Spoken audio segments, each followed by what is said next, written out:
Well, good afternoon and welcome to the homestead. My name is Jonathan. Thanks for taking time out to join us for episode 9 of Porch Talk. It is ominous weather today. I'm going to try to get this in without the storm raging around us. We'll see. Time will tell. May have a little bit of wind, so hopefully no one gets seasick from the shaking of my little YouTube studio pole over here. Well, it's been a big week. I want to kick things off today with some news. The first thing that I would like to recognize is that the Christian community, really the world, has lost a great man this week. On Tuesday, Dr. Charles Stanley, longtime pastor of First Baptist, Atlanta, Georgia, passed away, 90 years old. Almost 70 years of faithful ministry to the gospel message, and our probably one of the greatest men of our times. Certainly someone who's made an impact on many people, many churches, whose messages have been heard around the world for decades. You can, if you'd like to hear Charles Stanley, you can go to YouTube. I believe his official channel is In Touch Ministries. You can listen to every sermon he's preached over the last 20 years for the most part, which are just all phenomenal. And so just thankful for his ministry. My heart goes out to his family and for their loss. And I'm just thankful for the legacy that he leaves behind. A legacy of preaching the truth. Not a perfect man, certainly made mistakes, just like we all have, but stayed faithful to his calling throughout his life, and I believe was preaching just right up to within the last few weeks, and so just really doing what he loved and fulfilling his calling to his last breath. And I can only hope to do the same, or even be close to having that kind of longevity in ministry, and just thankful for the way he's impacted my life, and appreciative for whatever sacrifices that he made to do the things that he did. So the funeral, it will be live streamed. I believe it's 10 a.m. on Saturday, so if you want to check that out, I believe the link for that is on In Touch Ministries, so you can join the celebration of life with his family via live stream on Saturday. And I believe it will be live streamed from First Baptist Church in Atlanta, Georgia. Second piece of news, a heartfelt congratulations to the SpaceX team who successfully launched the first orbital starship today. This morning, just around 8 o'clock or so, had a successful launch, cleared the pad. You could tell in the live stream, the media coverage, that some of the engines did not fire on the super heavy booster, and then when it got past max Q and was entering orbit, something happened with the separation, and it's not clear, and I don't know that SpaceX has put out an official statement, at least as of the recording of this video, but something happened in the stage, and they had to actually detonate Starship because it did not, its engines didn't fire or something on that stage transfer. So not sure exactly what happened there, but as I understand, the goal of the launch was just to clear the launch pad and to get Starship in orbit. It was launched from Starbase 1 in Boca Chica, Texas. What was kind of cool, I saw Elon Musk. I'm going to move the camera here a little bit. I know that wind is coming up, probably messing up the feed a little bit, so sorry about that.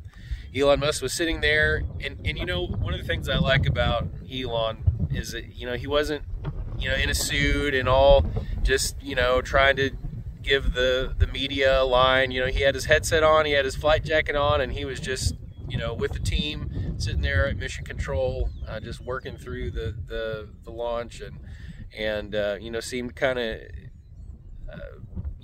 uninterested in the PR aspects of it all, and not that I'm sure he is interested. He was just focused on the task, and so I just kind of like the humility of that. But anyway, huge feat of engineering. Starship is more than double the weight and thrust and power of the Saturn V, which of course was the rocket that during the Apollo program took us to the moon. Starship is the first interplanetary launch vehicle ever created by humanity, and so a big day for history. I'll probably remember to tell my grandkids where I was during that first launch. Yeah, even though Starship didn't fully make it to orbit, it definitely proved that we are on the cusp of being an interplanetary species, and that the fence that has kind of existed between the Earth and its moon and the rest of the solar system is that we are coming to the place where we can move past that limitation and kind of enter that colonization period that we had back during the 1600s to come to the Americas, to go other places. And actually I bring that story up on purpose because we're going to be talking about fences today, and the purpose of the fence, the advantages of the fence, and why the fence is there. And you probably notice if you look behind me, I'm right here at the north end of the farm, at the north fence. It's a 7-strand fence, which is kind of unusual. Usually barbed wire fences have 5 strands, maybe 6 if it's like a really good fence. The Archie lad, who's passed away now, but his family, this farm's been in his family for generations. He farmed this when we first moved to out here in between Sparta and Bruner. He put this 7-strand fence up to just make sure that this fence was impenetrable, and it surely is. I don't even think coyotes get through this fence. So we're going to be talking about that today. I grew up seeing the fence as a limiting factor, as something that kept me from doing what I wanted to do. The grass, if you look right now, the grass looks pretty green over there on the other side of this fence. And so it can seem very alluring to want to go through the fence. But something that life has taught me, and that I've learned in my walk with the Lord, is that fences are there as a boundary, as a place of protection, until we come to the point where we are ready to move beyond the fence.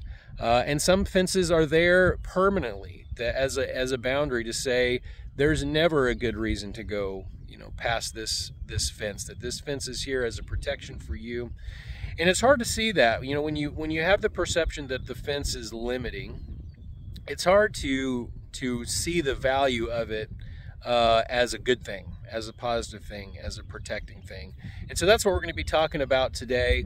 And I'm sure that there's a lot of hustle and bustle and talk going around in the space community, trying to figure out what to do to solve this Starship issue, because pretty soon things are going to change pretty dramatically for the human race, that we will no longer be bound by the limitations of the distance between us and other planets. And it's an exciting time for me, because one of the greatest times in Christian history was the rise of evangelicalism, which we talked about last week, in the 1600s, particularly really the 1700s, when things got going and the Europeans began to come, and colonies had been established in the New World, and the opportunities for families and for small groups, tribes, if you will, to begin to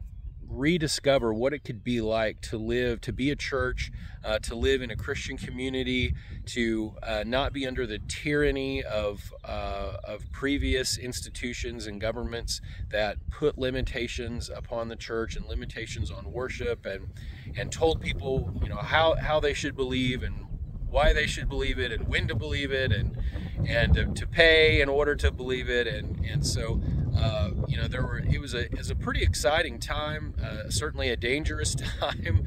A lot of things did not go well. A lot of wars were fought, harm was done to the native population. So not necessarily always a positive time, and as I'm sure there will be lives lost on the journey to Mars and beyond, and there will be, as new colonies spring up throughout the solar system, there will be new problems, new troubles, new Christian communities hopefully will be formed. Missionaries will no longer be limited by this sphere, but can go far beyond that. So there will be opportunities and troubles, just as there has always been. And just as, even though this will be a new era for humanity, there's really nothing new. As the Bible tells us, there's really nothing new under the sun. And we're going to struggle with all of the same struggles and difficulties that we have struggled with since God placed Adam and Eve in the garden. And that's actually where our story begins today. In Genesis chapter 2, verse 15, we see that God put up a fence, and he gave some limitations, some boundaries to humanity for their protection. So let's read about that. If you have your Bibles with you or an electronic device where you can open that, I invite you to do that and join me as I read. We're going to begin in verse 15.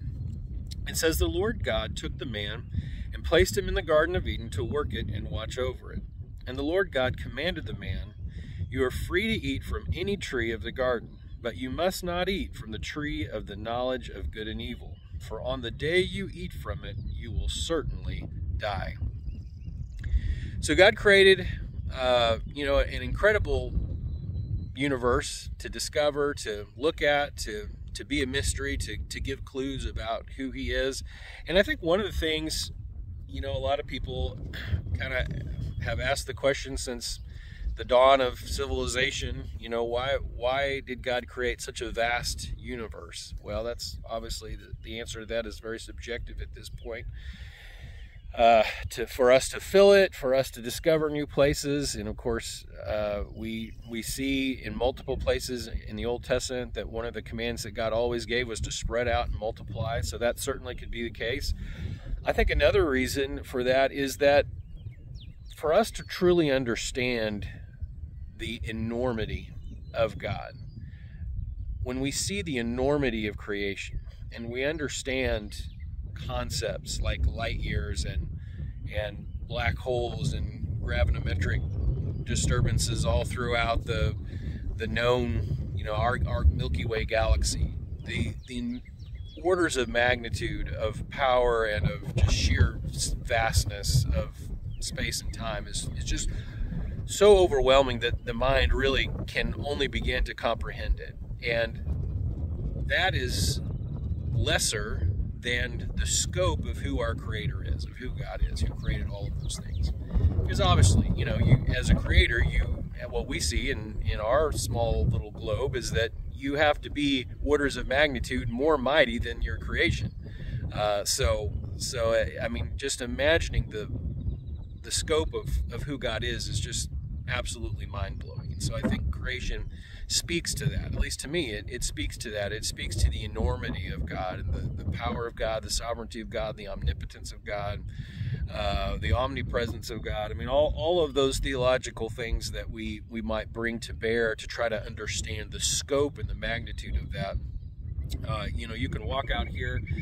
Sometimes you have to get away from the city lights to truly be able to see it. But when you get out and there's no clouds and the sky's clear and it's a cool night so that the atmosphere is thin, there's not a lot of humidity in the atmosphere, and you look up at the sky and you could not count. There's not enough time in one evening to count all the stars and to see the clusters of stars and the planets and that are visible and other astrological phenomena that is viewable, and you can't help but be overwhelmed by the vastness of it all. And so God's power is manifest through that. And God, though he invites us to participate in that creation, he has given us some limitations as a protection for us. I mean, just like our planet protects us from the coldness and the harshness of space. I mean, if you just, jumped on a rocket and went up to space and opened the window and jumped out, you're gonna have about a 3-second window to live, and then your body's gonna freeze hard and become nothingness after that. And so there is a natural boundary, we call it the atmosphere, that protects us from the harshness of space, the vacuum of space, its extreme heat, extreme cold in places. And so the Earth is positioned just in the right place for our species to thrive, for God's creation to be able to exist. And so when we all know, I mean, or at least most of us recognize that if we step outside that boundary without some kind of protection, without a spacesuit or being inside a vessel of some kind, that we're going to perish. And so we understand that boundaries can be helpful and healthy and good. The fence behind me, my sheep, they really don't like the fence, and they're always looking for ways to get through the fence because it looks cool on the other side. And of course for them, probably more appetizing than looking cool. It looks appetizing, and so they're always trying to figure out ways to get through. And so every once in a while a lamb does get through, and they put themselves in jeopardy of getting hit by something on the road, which has happened. We've already had one get through and get hit on the road, sadly, this year. They get eaten by things that don't come through this fence normally. They can get lost and cut off from water and from the things that they need to survive. I mean, there's a lot of perils right on the other side of this fence. And in the same way, we are not unlike sheep in that same way, that God recognizes in creation that there are perils. And we know that later on in this story, Adam and Eve, they do eat the tree from the fruit, or eat the fruit from the tree that God told them not to eat from. And it caused them, going outside of that fence that God had set up for them to protect them, it actually caused a lot of problems for them. First of all, they were cast out of the garden that they lived in, and a fence was put up around it, and they couldn't get back in. And now they had to work hard and toil in order to get things that were very easy to get before. The birth situation became dangerous and painful for the woman. There were just a lot of troubles. Disease and death crept into the world, unnatural, or at least unnatural compared to the way God had initially created things. And so now, into this day, we see the consequences of what happens when we go beyond the limitations that God did not intend for us to go beyond, or at least to go beyond until we're ready for that to happen. Because it's interesting, as I think about it, and I don't want to chase a rabbit too far on this, but if you think about the understanding of what happened with Adam and Eve, obviously God had some full understanding of what was going to happen when he put that limitation there. That he understood that, because he knows the future, he understood that there was going to be a consequence of bringing sin and death into the world of Adam and Eve eating the fruit. Now, that doesn't mean that was his plan or his will. It just means that he understood that consequence was going to come, and he understood that there was going to be a calamity that ensued, and that's why he put the fence up in the first place. And so I want to caution all of us, and I guess maybe draw attention to the idea that God has put or allowed fences in our life to protect us.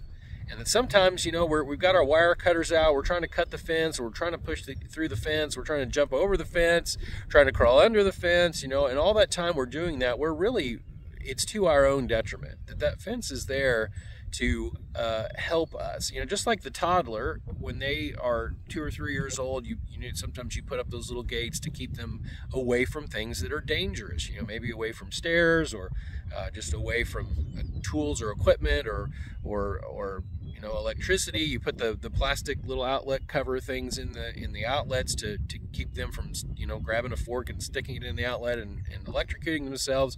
There's boundaries that are set up to help them. Now, at some point, they mature to a place where those become are genuine limitations. So they need to use the power so that they can plug in a kitchen appliance to make food, or they can use a tool. They need to be able to go up and down the stairs so that they can go from one floor to the next. So fences are not always bad, and they're not always forever. That sometimes they're just there until we're ready to go beyond the fence before it's safe. Sometimes fences are there permanently, forever. They should never be crossed. They should never be challenged, because they're there for our protection. So it's up to us to determine and to discern, really, the purpose of that fence, when to cross it, when not to cross it. And for some of us, we're fence builders, that we are called to build fences to help protect those. I'm thinking of law enforcement. I'm thinking of farmers, obviously.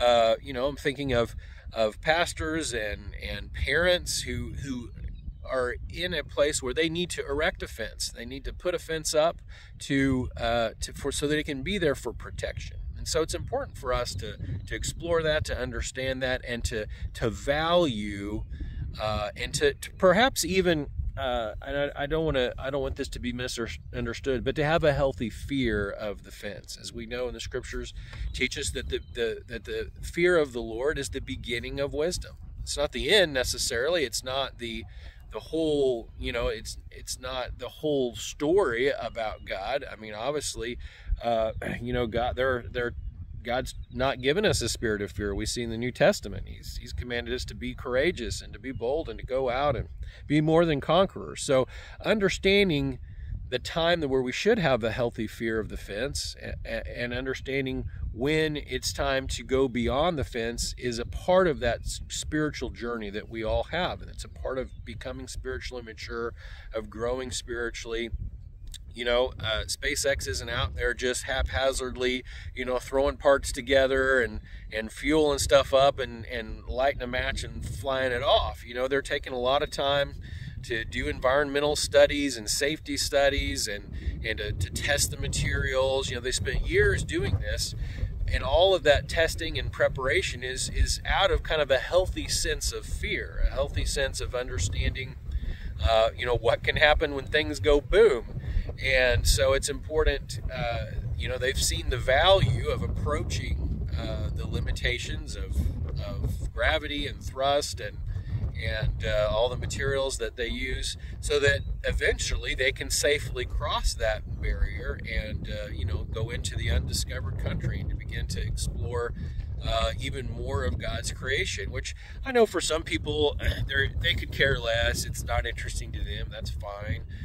For some people, they have a great fear and maybe feel like humanity has no business exploring and colonizing the solar system and beyond. And so that you may be right about that. It's hard to say. There are certainly a lot of dangers and perils.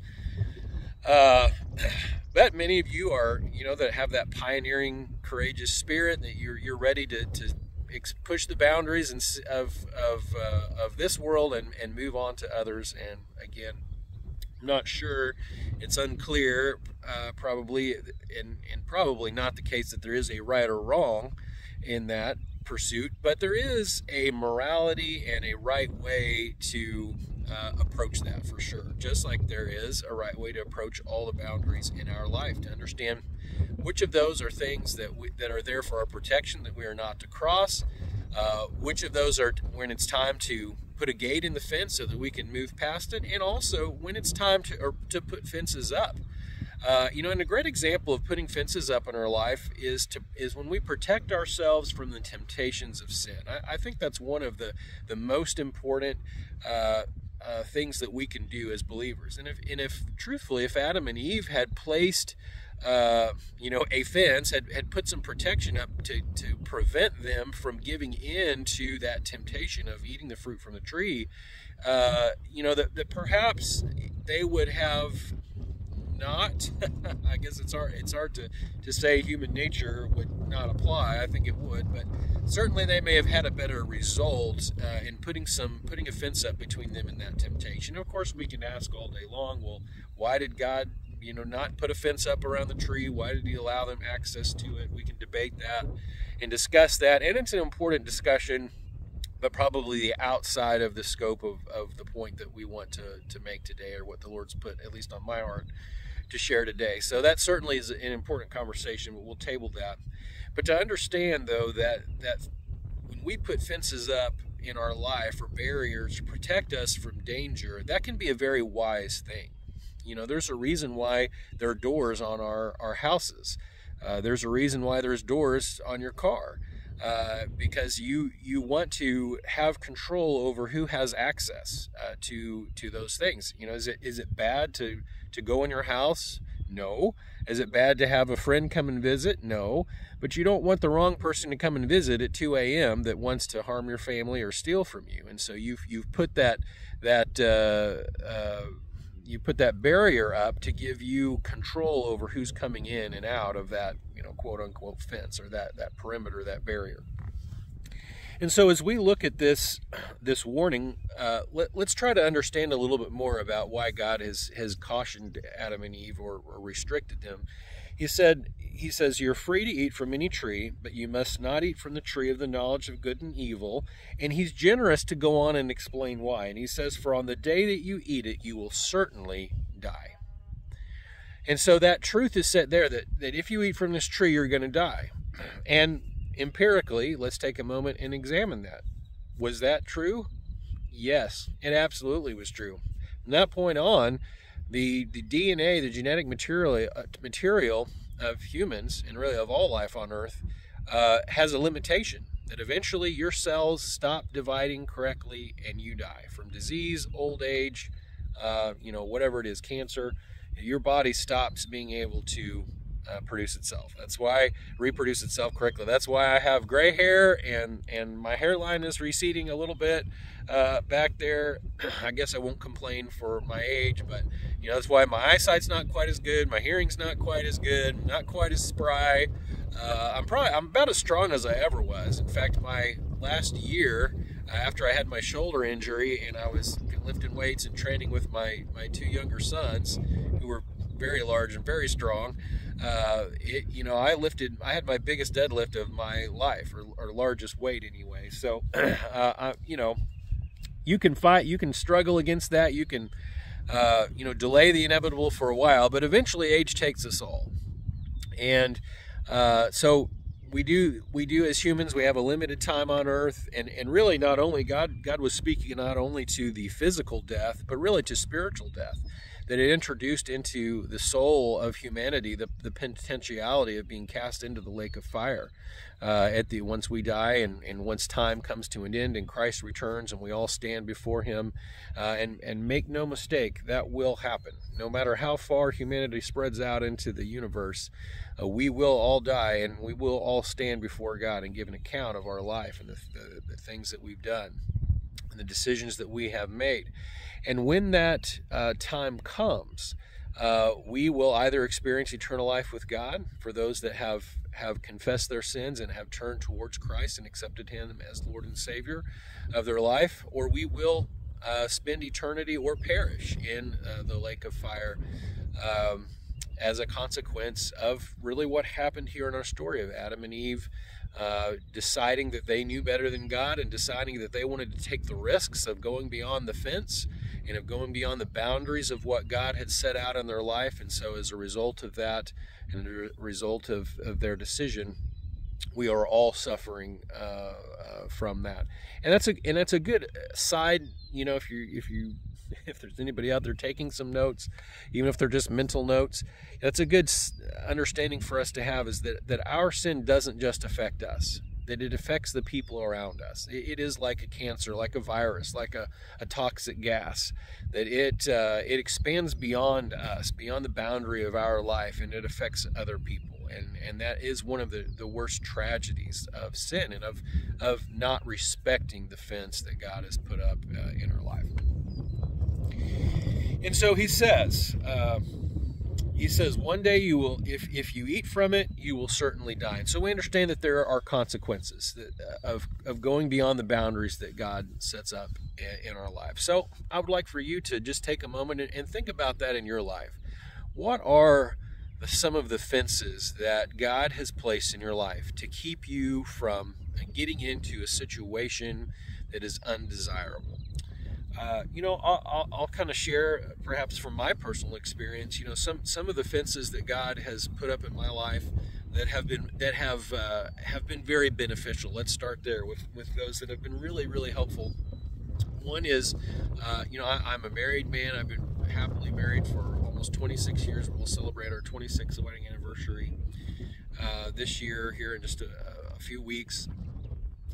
And one of the fences, the boundaries that I put up in my life is that I never go anywhere with another woman by myself, ever.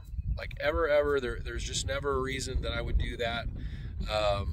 And so I try to, if I do need to meet with a woman, I do that at church with the door to my office open or with the window visible with people outside, being able to see what's happening. I don't ever meet a woman alone anywhere at a restaurant, or not even for a good reason. It's just, if I do, it's outside in full view of, where accountability can be had, or in a group or whatever. So that's just a healthy fence that I put up, and I think probably all men should have in their life to kind of protect them from, even the view of evil. Other fences that I put up, I guess some ones that are common to all of us, I do have doors with locks, and I do have, fencing here in this farm to protect the sheep and the animals, the chickens, the little dogs from harm. I do, and I guess, this could get a little controversial and get me in trouble with the algorithm, but, I do have a means that we'll try to avoid the catalyst words that will send the YouTube AI into, having a heart attack. But, I do have means to protect my family members and property and life, and lethal tools that would, for reasons of protection. We have rules in our household, especially when my kids were teenagers, they were younger, that you had to be home at a certain time, and you couldn't go with certain groups of people that did not demonstrate responsibility and a certain level of morality and reasonable personhood, so that you could not be influenced, or to have some limitations on that influence, and where they could get themselves into trouble. There's lots of fences, lots of places in my life. I mean, I even put fences around my time so that I don't just waste my life doing things that don't bring about productivity and a good result. That while I do think everybody should have fun and have hobbies and spend time doing things that they enjoy doing, there are limitations around that, so that I do have time to get my work done, and have time to be a good parent, and to serve my family, serve my church, serve my community. So there's just really, it can be almost an encumbering sense of fences everywhere, and so really it's our attitude about the fence. If we see that as encumbering, if we see that as a limitation, well then sure, it can be very, feel very suffocating. So that's why I think we have to change our mindset, and that's why the Bible says that we're to be transformed by the renewing of our minds. I think actually was reading that scripture when I was sharing with our kids last night in Romans at River Bluff for midweek. We were talking about,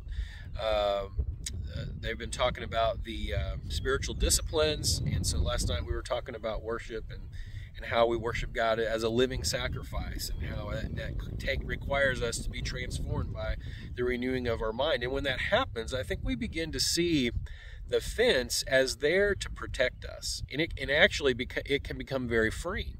Imagine, I think about it like this: imagine that there's no law enforcement, all right, at all, and imagine that now your personal security, all right, and never mind the military. If the military goes away, our enemies will come in here and crush us like bugs. All right, but let's not even, we won't even get that crazy. Let's just say that you take away law enforcement, and now your personal safety is your responsibility. Okay, and to some extent it still is, but the way that our society works and the way that our law enforcement system works, we're not all carrying guns out, and if there's a robbery or something happens, that it's not my personal responsibility to draw my weapon, which I may or may not be carrying, and impose the law or enforce the law, right? That it's my responsibility to call law enforcement.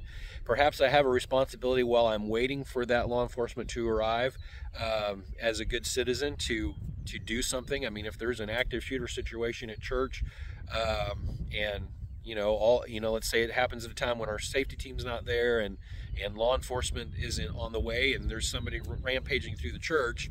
I probably do have a responsibility to draw my weapon and put an end to the active shooting situation. But that gets that gets us deep in the weeds. Generally, the idea is that the law enforcement is there to prevent and to protect us, so that I don't have to be walking around all day, looking in every direction and being nervous, and my productivity being super low because I'm worried someone's going to come around and try to steal my wife and my kids, and I've got to protect them or protect other people around me.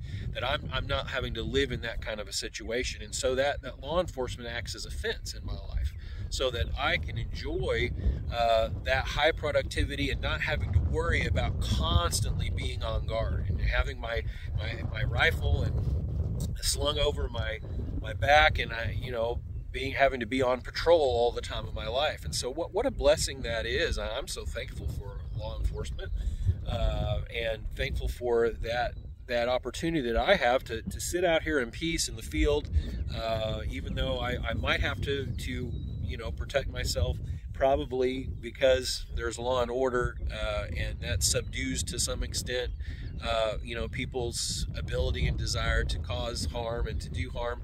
That I can sit here in peace and film this porch talk and have this time with you, where we can talk about spiritual things without me having to keep turning around and looking to see who's on the other side of the fence coming for me. So what a blessing that is. And so I think that is perhaps a great illustration of many fences in our life, many ways in which God allows us to have those perimeters and those fences that can protect us, keep us from places where we can harm ourselves. And it can be something simple, like when I go into my shop and I'm doing woodworking. There are safety precautions that I take to protect myself from harm. I usually wear safety glasses. I might wear gloves as I'm handling wood so I don't get splinters or cut myself. There are plexiglass safety shields on some of the tools, so that if something breaks off or something goes flying, that it won't impale me. There's a lot of great protections there. And so I think we have to see, so that we don't get into that place of feeling suffocated and restricted and frustrated, to see that those fences are there to free us. They actually provide freedom to us rather than restriction. And so it is a mindset. We do have to be transformed by the renewing of our minds to understand that when God puts a roadblock up in our life, and He puts a fence around us in our life, for seasons especially, that is there to protect us and help us. And that's really the point of parenting. Your parents really are a fence, a hedge of protection. I know not everybody had good parents, and maybe you were harmed by your parents, and I am sorry for that, and regret that happened. So maybe that's not common, but let's say a good parent, the purpose of parenting, of good parenting, which is, I guess, not to be assumed. There is I do see a lot of poor parenting in the world, but for those that have set their heart towards the task and are responding to that inner call and drive to protect your children and to train them up. That's why all of our kids ministry t-shirts that for our leaders says train them up. That's the goal. That's we are that protection. That's why we have some security and some protection for our kids, so that they are in a safe place, and that we have accountability, and adults don't go alone with kids in places, that we have that team mindset, that we're all working together to train them up and to keep them safe in that environment. So that is really one of the main challenges today, is to help you see that fence as a healthy boundary, and to understand the dangers of going beyond the fence, which, today, obviously, as SpaceX faces going on the boundary of the atmosphere, they very carefully recognize the dangers of that, and take the precautions and to prepare and to understand the risks of that. when the pioneers set out to settle this great land, I mean, the danger of going beyond kind of the fence, the safety of Europe was just immense. Not only were there, another people group who lived here that were not so excited that we were kind of encroaching on their space, but the dangers of just winter. Winter ended up being one of the biggest killers of pioneers because there was shortage of food. It got super cold, and protecting yourself, from the elements, from exposure during the wintertime were just immense. And in fact, whole colonies ended up being wiped out because of the harshness of the winters. And bringing supplies here was really a problem, because everything you put on that ship, getting it here was either super expensive or just not even possible. It could take months to get here in the first place, and there just wasn't room. You had to take food to survive the journey. And actually getting, materials here to be able to have tools to farm with was just almost an impossibility. So there were a lot of dangers when you kind of arrived ill-prepared for the dangers that awaited them. But yet, the drive, and perhaps what I would even say, just looking back in history, the calling of God kind of drawing his people away from the spiritual oppression that was happening in Europe at the time. I think that was a time when God said, it's time to open the gate and to board the ships and to brave across the vast ocean, and to face the danger and to make the sacrifice to go to a new place. And we see that happening in history many times, as God called Abraham or Abram, to go to a new place, that there are times where just God calls us to a fresh start, to a new place, so that he can do the work that he intends to do in our life. And so it's important for us to have a discerning heart, to know when it's time to stay behind the safety of this fence and let those barbs be a reminder for us that we need to stay here, or when it's time to put a gate in and to open that gate and to walk through and to go into the undiscovered country of the other side of that. And so, I can't know in your life what you're struggling with, what you're dealing with, where you are, to know if it's a time for that I might, as a friend, caution you to say, hey, stay within that fence. Don't put yourself at risk by going outside of the protection of that fence. Or whether to say to you, hey, God has put this fence in your life to this point, and now you need to gain the courage and the boldness to go beyond that, to take that next step in your life, and to remember the value of why the fence was here, but to now, be willing to be that living sacrifice so that God can use you to do even greater things. So I can't know what most applies to you, and would never, hopefully never have the arrogance to make that assumption.